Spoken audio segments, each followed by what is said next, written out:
అపోస్తులుల కార్యములు 25వ అధ్యాయము 1 నుండి 27 వచనముల వరకు.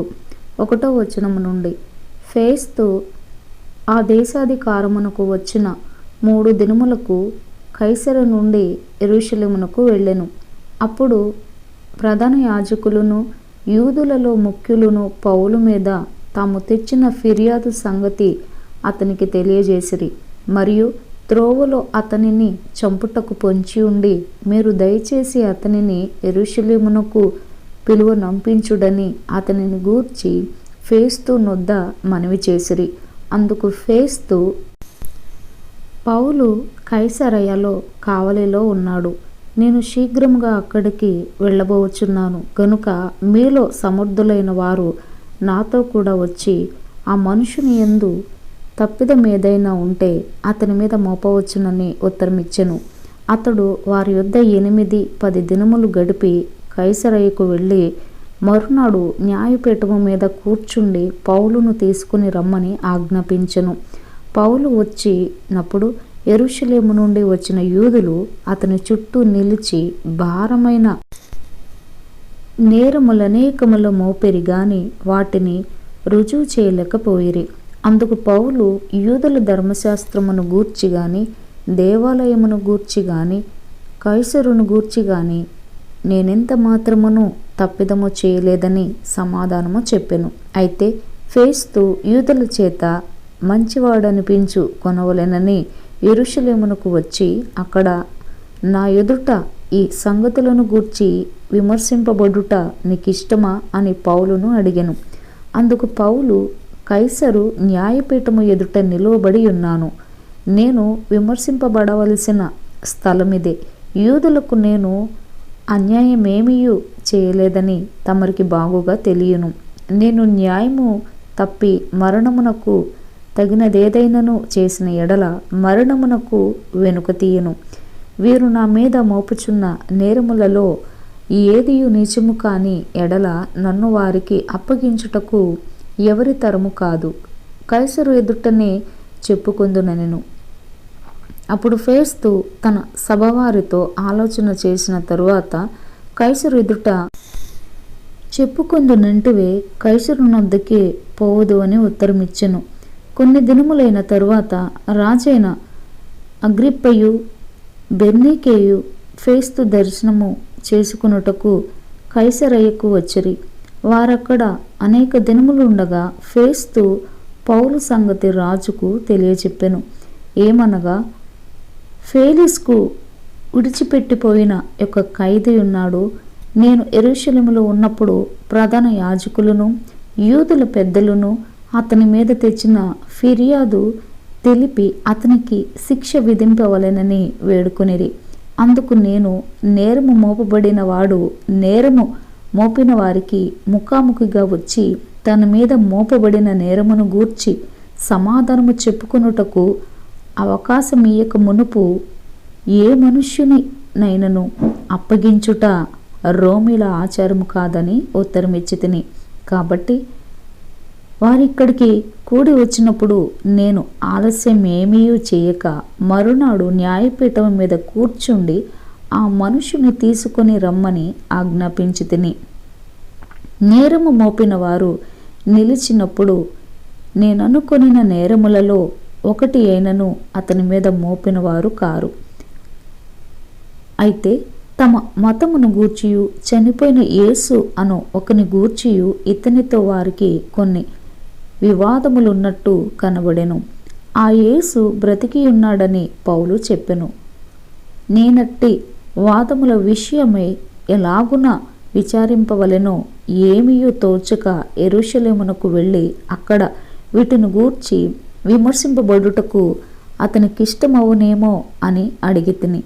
అయితే పౌలు చక్రవర్తి విమర్శకు తన్ను నిలిపి ఉంచవలెనని చెప్పుకొనినందున నేనతనిని కైసరు నొద్దకు పంపించే వరకు నిలిపి ఉంచవలెనని ఆజ్ఞాపించితినెను.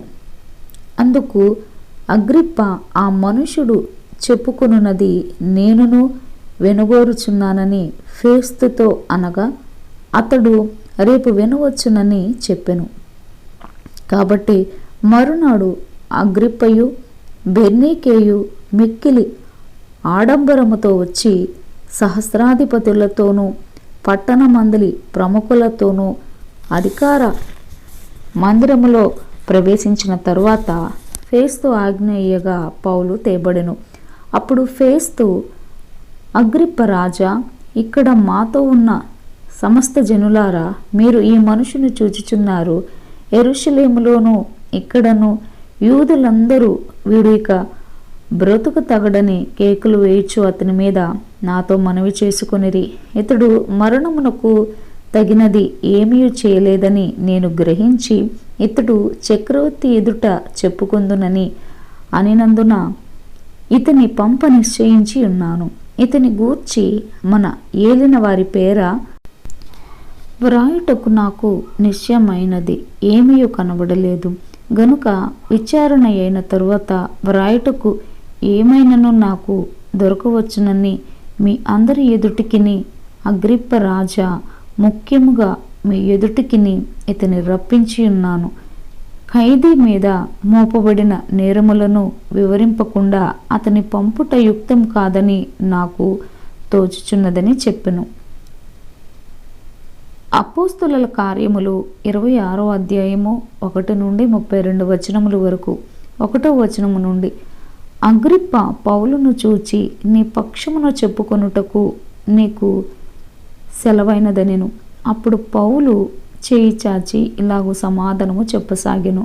అగ్రిప్ప రాజా, తమరు యూదులలో ఉండు సమస్తమైన ఆచారములను వివాదములను విశేషముగా ఎరిగిన వారు గనుక యూదులు నా మీద మోపిన నేరములన్నిటిని గూర్చి నేడు తమరి ఎదుట సమాధానము చెప్పుకొనబోచున్నందుకు నేను ధన్యుడనని అనుకొనుచున్నాను. తాల్మీతో నా మనవి వినవలెనని వేడుకొనుచున్నాను. మొదటి నుండి యెరూషలేములో నా జనము మధ్యను బాల్యము నుండి నేను బ్రతికిన బ్రతుకు ఎలాంటిదో యూదులందరూ ఎరుగుదురు. వారు మొదటి నుండి నన్ను ఎరిగిన వారు గనుక సాక్ష్యమిచ్చుటకు వారికి ఇష్టమైతే నేను మన మతములోని బహునిష్టగల తెగను అనుసరించి పరిసయుడనుగా ప్రవర్తించినట్లు చెప్పగలరు. ఇప్పుడైతే దేవుడు మన పితరులకు చేసిన వాగ్దానము విషయమైన నిరీక్షణను గూర్చి నేను విమర్శింపబడుటకు నిలిచియున్నాను. మన 12 గోత్రముల వారు ఎడతెగక దివారాత్రులు దేవుని సేవించుచు ఆ వాగ్దానము పొందుదుమని నిరీక్షించుచున్నారు. ఓ రాజా, ఈ నిరీక్షణ విషయమే యూదులు నా మీద నేర్మమోపి ఉన్నారు. దేవుడు మృతులను లేపునను సంగతి నమ్మతగనిదని మీరేలా ఎంచుచున్నారు? నజరేయుడైన యేసు నామమునకు విరోధముగా అనేక కార్యములు చేయవలెనని నేననుకొంటిని. యెరూషలేములో నేనలాగు చేసి తిని. నేను ప్రధాన యాజకుల వలన అధికారము పొంది పరిశుద్ధులను అనేకులను చెరసాలలో వేసి వారిని చంపినప్పుడు సమ్మతించి తిని. అనేక పర్యాయములు సమాజ మందిరములన్నిటిలో వారిని దండించి వారు దేవదూషణ చేయునట్లు బలవంత పెట్ట చూచి తిని. మరియు వారి మీద మిక్కిలి క్రోధము గలవాడనై ఇతర పట్టణములకును వెళ్ళి వారిని హింసించుచుంటిని. అందునిమిత్తము నేను ప్రధాన యాజకుల చేత అధికారమును ఆజ్ఞయు పొంది దమస్కునకు పోచుండగా రాజా, మధ్యాహ్నమందు నా చుట్టూను నాతో కూడా వచ్చిన వారి చుట్టూను ఆకాశము నుండి సూర్య తేజస్సు కంటే మిక్కిలి ప్రకాశమానమైన యొక్క వెలుగు త్రోవలో ప్రకాశించుట చూచితిని. మేమందరమును నేలపడినప్పుడు సౌలా సౌలా, నన్నెందుకు హింసించుచున్నావు? ముని కోలలకు ఎదురు తన్నుట నీకు కష్టమని హెబ్రీ భాషలో ఒక స్వరము నాతో పలుకుట వింటిని. అప్పుడు నేను, ప్రభువా, నీవు ఎవడవని అడుగగా, ప్రభువు, నీవు హింసించుచున్న యేసును, నీవు నన్ను చూచి ఉన్న సంగతిని గూర్చియు నేను నీకు కనబడబోవు సంగతిని గూర్చియు నిన్ను పరిచారకునిగాను సాక్షినిగాను నియమించుటకై కనబడి ఉన్నాను. నీవు లేచి నీ పాదములు మోపి నిలువుము. నేను ఈ ప్రజల వలనను అన్యజనుల వలనను హాని కలుగకుండా నిన్ను కాపాడెదను. వారు చీకటిలో నుండి వెలుగులోనికిని, సాతాను అధికారము నుండి దేవుని వైపుకును తిరిగి నా యందలి విశ్వాసము చేత పాప క్షమాపణను, పరిశుద్ధపరచబడిన వారిలో స్వాస్థ్యమును పొందునట్లు వారి కన్నులు తెరచుటకై నేను నిన్ను వారి యొద్దకు పంపెదనని చెప్పాను. కాబట్టి అగ్రిప్ప రాజా, ఆకాశం నుండి కలిగిన ఆ దర్శనమునకు నేను అవిధేయుడును కాక మొదట దమస్కులోని వారికిని, యెరూషలేములోను, యూదయ దేశమంతటను, తరువాత అన్యజనులకును వారు మారు మనసు పొంది దేవుని తట్టు తిరిగి మారు మనసునకు తగిన క్రియలు చేయవలెనని ప్రకటించుచుంటిని. ఈ హేతువు చేత యూదులు దేవాలయములో నన్ను పట్టుకుని చంపుటకు ప్రయత్నము చేసిరి. అయినను నేను దేవుని వలననైనా సహాయము పొంది నేటి వరకు నిలిచియుంటిని. క్రీస్తు శ్రమపడి మృతుల పునరుద్ధానము పొందువారిలో మొదటి వాడగుట చేత ఈ ప్రజలకును అన్యజనులకును వెలుగు ప్రచురింపబోవునని ప్రవక్తలును మోషేయు ముందుగా చెప్పినవి కాక మరి ఏమీ చెప్పక అల్పులకును గనులకును సాక్ష్యమిచ్చుచుంటిని. అతడు ఇలాగు సమాధానము చెప్పుకొనుచుండగా ఫేస్తు, పౌలా, నీవు వెర్రివాడవు, అతి విద్య వలన నీకు వెర్రి పట్టినదని గొప్ప శబ్దముతో చెప్పెను. అందుకు పౌలు ఇట్లనెను, మహాఘనత వహించిన ఫేస్తు, నేను వెర్రివాడను కాను గాని సత్యమును స్వస్థ బుద్ధియు గల మాటలని చెప్పుచున్నాను. రాజు ఈ సంగతులు ఎరుగును గనుక అతని ఎదుట నేను ధైర్యముగా మాట్లాడుచున్నాను. వాటిలో ఒకటి అతనికి మరుగై ఉండలేదని రూఢిగా నమ్ముచున్నాను. ఇది ఒక మూలను జరిగిన కార్యము కాదు. అగ్రిప్ప రాజా, తమరు ప్రవక్తలను నమ్ముచున్నారని నేనెరుగుదును. అందుకు అగ్రిప్ప, ఇంత సులభముగా నన్ను క్రైస్తవుని చేయుచున్నావే అని పౌలుతో చెప్పెను. అందుకు పౌలు, సులభముగానో దుర్లభముగానో తమరు మాత్రము కాదు, నేడు నా మాట వినువారందరూ ఈ బంధకములు తప్ప నా వలె ఉండునట్లు దేవుడు అనుగ్రహించుగాక అనెను. అంతటా రాజును అధిపతియు బెర్నీకేయు వారితో కూడా కూర్చుండిన వారును లేచి అవతలకు పోయి, ఈ మనుష్యుడు మరణమునకైనను బంధములకైనను తగినదేమీ చేయలేదని తమలో తాము మాట్లాడుకొనిరి.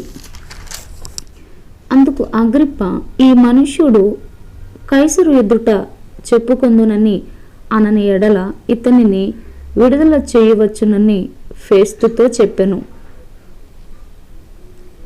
అపోస్తుల కార్యములు 27వ అధ్యాయము 1 నుంచి 44 వచనముల వరకు.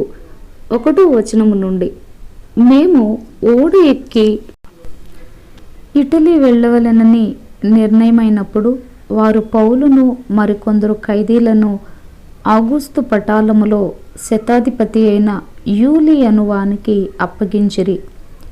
ఆసియా దరి వెంబడినున్న పట్టణములకు ప్రయాణము చేయబోవు అద్రముత్తియ పట్టణపు ఓడనెక్కి మేము బయలుదేరితిమి. మాసిదోనియుడును తెస్సలోనిక పట్టణస్థుడునైన అరిస్తార్కు మాతో కూడా ఉండెను. మరునాడు సీదోనుకు వచ్చితిమి. అప్పుడు యూలి పౌలు మీద దయగా ఉండి అతడు తన స్నేహితుల యుద్ధకు వెళ్ళి పరామరిక పొందుటకు అతనికి సెలవిచ్చెను. అక్కడ నుండి బయలుదేరిన తరువాత ఎదురుగాలి కొట్టుచున్నందున కుప్రిచాటున ఓడ నడిపించితిమి. మరియు కిలికియకును పంఫోలియకును ఎదురుగా ఉన్న సముద్రము దాటి లుకియలో ఉన్న మోరకు చేరితిమి. అక్కడ శతాధిపతి ఇటలీ వెళ్ళనయున్న అలెగ్జాంద్రియ పట్టణపు ఓడ కనుగొని అందులో మమ్మను ఎక్కించెను. అనేక దినములు మెల్లగా నడిచి ఎంతో కష్టపడి క్నేదుకు ఎదురుగా వచ్చినప్పుడు గాలి మమ్మను పోనీయకున్నందున క్రేతు చాటున సల్మోనే ధరిని ఓడ నడిపించితిమి. బహు కష్టపడి దాని దాటి మంచి రేవులు అను ఒక స్థలమునకు చేరితిమి. దాని దగ్గర లసయ్య పట్టణముండెను. చాలా కాలమైన తరువాత ఉపవాస దినము కూడా అప్పటికి గతించినందున ప్రయాణము చేయుట అపాయకరమై ఉండెను. అప్పుడు పౌలు, అయ్యలారా, ఈ ప్రయాణము వలన సరుకులకును ఓడకును మాత్రమే కాక మన ప్రాణములకు కూడా హానియు బహు నష్టమును కలుగునట్లు నాకు తోచుచున్నదని చెప్పి వారిని హెచ్చరించెను. అయినను శతాధిపతి పౌలు చెప్పినది నమ్మక నావికుడును ఓడ యజమానుడును చెప్పినదే నమ్మెను. మరియు శీతాకాలము గడుపుటకు ఆ రేవు అనుకూలమైనది కానందున అక్కడ నుండి బయలుదేరి ఒకవేళ శక్యమైతే ఫీనిస్కునకు చేరి అక్కడ శీతాకాలము గడపవలెనని ఎక్కువ మంది ఆలోచన చెప్పిరి. అది నైరుతి వాయవ్య దిక్కుల తట్టుననున్న క్రేతురేవై ఉన్నది. మరియు దక్షిణపు గాలి మెల్లగా విసురుచుండగా వారు తమ ఆలోచన సమకూడినదని తలంచి లంగరెత్తి క్రేతుధరిని ఓడ నడిపించిరి. కొంచెము సేపైన తరువాత ఊరుకులోను అను పెనుగాలి క్రేతు మీద నుండి విసిరెను. దానిలో ఓడ చిక్కుకొని గాలికి ఎదురు నడవలేకపోయినందున ఎదురు నడిపించుట మాని గాలికి కొట్టుకొని పోతిమి. తరువాత కౌద అనబడిన ఒక చిన్న ద్వీపము చాటున దాని నడిపింపగా పడవను భద్రపరుచుకొనుట బహు కష్టతరమాయెను. దానిని పైకెత్తి కట్టిన తరువాత త్రాళ్ళు మొదలైనవి తీసుకుని ఓడ చుట్టూ బిగించి కట్టిరి. మరియు సూర్తీసను ఇసుక తిప్ప మీద పడుదుమేమో అని భయపడి ఓడ చాపలు దింపివేసి కొట్టుకొని పోయిరి. మిక్కిలి పెద్ద గాలి కొట్టుచున్నందున మరునాడు సరుకులు పారవేయసాగిరి. 3వ దినమందు తమ చేతులారా ఓడ సామాగ్రి పారవేసిరి. కొన్ని దినములు సూర్యుడైనను నక్షత్రములైనను కనబడక పెద్దగాలి మా మీద కొట్టినందున ప్రాణములతో తప్పించుకొందుమన్న ఆశ బొత్తిగా పోయెను. వారు బహుకాలము భోజనము లేకయున్నందున పౌలు వారి మధ్యను నిలిచి, అయ్యలారా, మీరు నా మాట విని క్రేతు నుండి బయలుదేరకయే ఉండవలసినది. అప్పుడి హానియు నష్టమును కలుగకపోవును. ఇప్పుడైనను ధైర్యము తెచ్చుకునుడని మిమ్మును వేడుకొనుచున్నాను. ఓడకే గాని మీలో ఎవని ప్రాణమునకును హాని కలుగదు. నేను ఎవని వాడనో ఎవనిని సేవించుచున్నానో ఆ దేవుని దూత గడిచిన రాత్రి నా యుద్ధ నిలిచి, పౌలా, భయపడుకుము, నీవు కైసరు ఎదుట నిలువవలసి ఉన్నది. ఇదిగో, నీతో కూడా ఓడలో ప్రయాణమై పోవుచున్న వారందరినీ దేవుడు నీకు అనుగ్రహించి ఉన్నాడని నాతో చెప్పెను. కాబట్టి అయ్యలారా, ధైర్యము తెచ్చుకునుడి. నాతో దూత చెప్పిన ప్రకారము జరుగునని నేను దేవుని నమ్ముచున్నాను. అయినను మనము కొట్టుకుని పోయి ఏదైనా ఒక ద్వీపము మీద పడవలసి ఉండునని చెప్పెను. 14వ రాత్రి వచ్చినప్పుడు మేము అద్రియ సముద్రములో ఇటు అటు కొట్టుకుని పోవచుండగా అర్ధరాత్రి వేళ ఓడవారు ఏదో ఒక దేశము దగ్గర పడుచున్నదని యూహించి బుడుదు వేసి చూచి 20 బారల లోతని తెలుసుకొనిరి. ఇంకను కొంత దూరము వెళ్ళిన తరువాత మరలా బుడుదు వేసి చూచి 15 బారల లోతని తెలుసుకొనిరి. అప్పుడు రాతి తిప్పలు గల చోట్ల పడుదుమేమో అని భయపడి వారు ఓడ అమరములో నుండి 4 లంగరులు వేసి ఎప్పుడు తెల్లవారునా అని కాచుకుని ఉండిరి. అయితే ఓడవారు ఓడ విడిచి పారిపోవలెనని చూచి తాము అనివిలో నుండి లంగరులు వేయబోవునట్లుగా సముద్రములో పడవ దింపి వేసిరి. అందుకు పౌలు, వీరు ఓడలో ఉంటేనే గాని మీరు తప్పించుకొనలేరని శతాధిపతితోనూ సైనికులతోనూ చెప్పెను. వెంటనే సైనికులు పడవత్రాళ్ళు కోసి దాని కొట్టుకొని పోనిచ్చిరి. తెల్లవారుచుండగా పౌలు, 14 దినముల నుండి మీరేమీ పుచ్చుకొనక ఉపవాసముతో కనిపెట్టుకుని ఉన్నారు గనుక ఆహారము పుచ్చుకొనుడని మిమ్మును వేడుకొనుచున్నాను. ఇది మీ ప్రాణరక్షణకు సహాయమగును. మీలో ఎవని తల నుండి ఒక వెంట్రుక అయినను నశింపదని చెప్పుచు ఆహారము పుచ్చుకొనుడని అందరినీ బతిమాలెను. ఈ మాటలు చెప్పి ఒక రొట్టె పట్టుకొని అందరి ఎదుట దేవునికి కృతజ్ఞతాస్తుతులు చెల్లించి దాన్ని విరిచి తినసాగెను. అప్పుడు అందరూ ధైర్యము తెచ్చుకుని ఆహారము పుచ్చుకొనిరి. ఓడలో ఉన్న మేమందరము 276 వారు తిని తృప్తి పొందిన తరువాత గోధుమలను సముద్రములో పారబోసి ఓడ తేలిక చేసిరి. ఉదయమైనప్పుడు అది ఏ దేశమో వారు గుర్తుపట్టలేదు గాని దరిగల యొక్క సముద్రపు పాయను చూచి సాధ్యమైన ఎడల అందులోనికి ఓడను త్రోయవలెనని ఆలోచించిరి గనుక లంగరుల త్రాళ్ళు కోసి వాటిని సముద్రములో విడిచిపెట్టి చుక్కానుల కట్లు విప్పి ముందటి తెరచాప గాలికెత్తి సరిగా దరికి నడిపించిరి. గాని 2 ప్రవాహములు కలిసిన స్థలమందు చిక్కుకొని ఓడను మెట్ట పట్టించిరి. అందువలన అనివి కూరుకొని పోయి కదలక ఉండెను. అమరము ఆ దెబ్బకు బద్దలైపోసాగెను. ఖైదీలలో ఎవడునూ ఈదుకొని పారిపోకుండానట్లు వారిని చంపవలెనని సైనికులకు ఆలోచన పుట్టెను. గాని శతాధిపతి పౌలును రక్షింపునుద్దేశించి వారి ఆలోచన కొనసాగనీయక మొదట ఈదగలవారు సముద్రంలో దుమికి దరికి పోవలెననియు కడమ వారిలో కొందరు పలకల మీదను కొందరు ఓడ చెక్కల మీదను పోవలెననియు ఆజ్ఞాపించెను. ఇలాగు అందరూ తప్పించుకుని దరి చేరిరి. అపోస్తుల కార్యములు 28వ అధ్యాయము 1 నుంచి 31 వచనముల వరకు.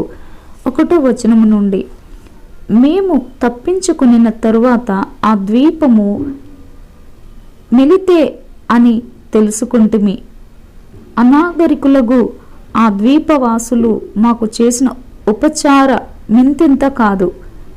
ఎలాగనగా అప్పుడు వర్షము కురియుచు చలిగా ఉన్నందున వారు నిప్పు రాజుపెట్టి మమ్మను అందరినీ చేర్చుకునిరి. అప్పుడు పౌలు మోపిడి పొల్లలేరి నిప్పుల మీద వేయగా ఒక సర్పము కాకకు బయటకు వచ్చి అతని చెయ్యి పట్టెను. ఆ ద్వీపవాసులు ఆ జంతువు అతని చేతిని వ్రేలాడుట చూచినప్పుడు నిశ్చయముగా ఈ మనుష్యుడు నరహంతకుడు, ఇతడు సముద్రము నుండి తప్పించుకునినను న్యాయం అతనిని బ్రతుకునియదని తమలో తాము చెప్పుకొనిరి. అతడైతే ఆ విష జంతువును అగ్నిలో జాడించి వేసి ఏ హానియు పొందలేదు. వారతని శరీరము వాచునో లేక అతడు అకస్మాత్తుగా పడి చచ్చునో అని కనిపెట్టుచుండిరి. చాలాసేపు కనిపెట్టుచుండిన తరువాత అతనికి ఏ హానియు కలుగకుండుట చూచి ఆ అభిప్రాయము మాని ఇతడొక దేవత అని చెప్పసాగిరి. పొప్లి అను ఒకడు ఆ ద్వీపములో ముఖ్యుడు. అతనికి ఆ ప్రాంతములలో భూములుండెను. అతడు మమ్మను చేర్చుకుని 3 దినములు స్నేహభావముతో ఆతిథ్యమిచ్చెను. అప్పుడు పొప్లి యొక్క తండ్రి జ్వరము చేతను రక్తభేది చేతను బాధపడుచు పండుకొని ఉండెను. పౌలు అతని యొద్దకు వెళ్ళి ప్రార్థన చేసి అతని మీద చేతులుంచి స్వస్థపరిచెను. ఇది చూచి ఆ ద్వీపములో ఉన్న కడమ రోగులు కూడా వచ్చి స్వస్థత పొందిరి. మరియు వారు అనేక సత్కారములతో మమ్మను మర్యాద చేసి మేము ఓడ ఎక్కి వెళ్ళినప్పుడు మాకు కావలసిన వస్తువులు తెచ్చి ఓడలో ఉంచిరి. 3 నెలలైన తరువాత ఆ ద్వీపమందు శీతాకాలమంతయు గడిపిన అశ్విని చిహ్నము గల అలెగ్జాంద్రియ పట్టణపు ఓడ ఎక్కి బయలుదేరి సురకూసైకి వచ్చి అక్కడ 3 దినములుంటిమి. అక్కడ నుండి చుట్టూ తిరిగి రేగియుకు వచ్చి 1 దినమైన తరువాత దక్షిణపు గాలి విసురుట వలన మరునాడు పొతియోలికి వచ్చితిమి. అక్కడ సహోదరులను మేము చూచినప్పుడు వారు తమ యొద్ద 7 దినములుండవలెనని మమ్మను వేడుకొనిరి. ఆ మీదట రోమాకు వచ్చితిమి. అక్కడ నుండి సహోదరులు మా సంగతి విని అప్పీయ సంతపేట వరకును త్రిసత్రముల వరకును మమ్మును ఎదుర్కొనుటకు వచ్చిరి. పౌలు వారిని చూచి దేవునికి కృతజ్ఞతాస్తుతులు చెల్లించి ధైర్యము తెచ్చుకునెను. మేము రోమకు వచ్చినప్పుడు పౌలు తనకు కావలి ఉన్న సైనికులతో కూడా ప్రత్యేకముగా ఉండుటకు సెలవు పొందెను. 3 దినములైన తరువాత అతడు యూదులలో ముఖ్యులైన వారిని తన యొద్దకు పిలిపించెను. వారు కూడి వచ్చినప్పుడు అతడు, సహోదరులారా, నేను మన ప్రజలకైనను పితరుల ఆచారములకైనను ప్రతికూలమైనది ఏదియూ చేయకపోయినను యెరూషలేములో నుండి రోమీయుల చేతికి నేను ఖైదీగా అప్పగించబడి తిని, వీరు నన్ను విమర్శ చేసి నా యందు మరణమునకు తగిన హేతువేదియు లేనందున నన్ను విడుదల చేయగోరిరి. గాని యూదులు అడ్డము చెప్పినందున నేను కైసరు ఎదుట చెప్పుకొందనవలసి వచ్చెను. అయినను ఇందువలన నా స్వజనము మీద నేరమేమీ మోపవలెనని నా అభిప్రాయము కాదు. ఈ హేతువు చేతనే మిమ్మును చూచి మాట్లాడవలెనని పిలిపించి తిని, ఇజ్రాయేలు యొక్క నిరీక్షణ కోసము ఈ గొలుసుతో కట్టబడి ఉన్నానని వారితో చెప్పెను. అందుకు వారు, యూదయ నుండి నిన్ను గూర్చి పత్రికలు మాకు రాలేదు. ఇక్కడికి వచ్చిన సహోదరులలో ఒక్కడైనను నిన్ను గూర్చి చెడు సంగతి ఏదియు మాకు తెలియపరచును లేదు, మరియు ఎవరును చెప్పుకొనను లేదు. అయినను ఈ విషయమై నీ అభిప్రాయము నీ వలన వెనుగోరుచున్నాము. ఈ మతభేదమును గూర్చి అంతటా ఆక్షేపణ చేయుచున్నారు. ఇంత మట్టుకు మాకు తెలియననిరి. అతనికి 1 దినము నియమించి అతని బసలోనికి అతని యొద్దకు అనేకులు వచ్చిరి. ఉదయం నుండి సాయంకాలము వరకు అతడు దేవుని రాజ్యమును గూర్చి పూర్తిగా సాక్ష్యమిచ్చుచు మోషే ధర్మశాస్త్రములో నుండి ప్రవక్తలలో నుండి సంగతులెత్తి యేసును గూర్చి వివరముగా బోధించుచు వారిని ఒప్పించుచుండెను. అతడు చెప్పిన సంగతులు కొందరు నమ్మిరి, కొందరు నమ్మకపోయిరి. వారిలో భేదాభిప్రాయములు కలిగినందున పౌలు వారితో ఒక మాట చెప్పిన తరువాత వారు వెళ్ళిపోయిరి. అదేదనగా, మీరు వినుట మట్టుకు విందురు గాని గ్రహింపనే గ్రహింపరు, చూచుట మట్టుకు చూతురు గాని కాననే కానరని ఈ ప్రజల యొద్దకు వెళ్ళి చెప్పుము. ఈ ప్రజలు కన్నులారా చూచి చెవులారా విని మనసారా గ్రహించి నా వైపు తిరిగి నా వలన స్వస్థత పొందుకుండునట్లు వారి హృదయము క్రొవ్వి ఉన్నది. వారు చెవులతో మందముగా విని కన్నులు మూసుకొని ఉన్నారు అని పరిశుద్ధాత్మ యెషయా ప్రవక్త ద్వారా మీ పితరులతో చెప్పిన మాట సరియే. కాబట్టి దేవుని వలననైనా ఈ రక్షణ అన్యజనుల యొద్దకు పంపబడి ఉన్నదని మీరు తెలుసుకొందురుగాక. వారు దాని విందురు. పౌలు 2 సంవత్సరములు పూర్తిగా తన అద్దె ఇంట కాపురముండి తన యొద్దకు వచ్చు వారినందరినీ సన్మానించి ఏ ఆటంకమును లేక పూర్ణ ధైర్యముతో దేవుని రాజ్యమును గూర్చి ప్రకటించుచు ప్రభువైన యేసు క్రీస్తును గూర్చిన సంగతులు బోధించుచూ ఉండెను.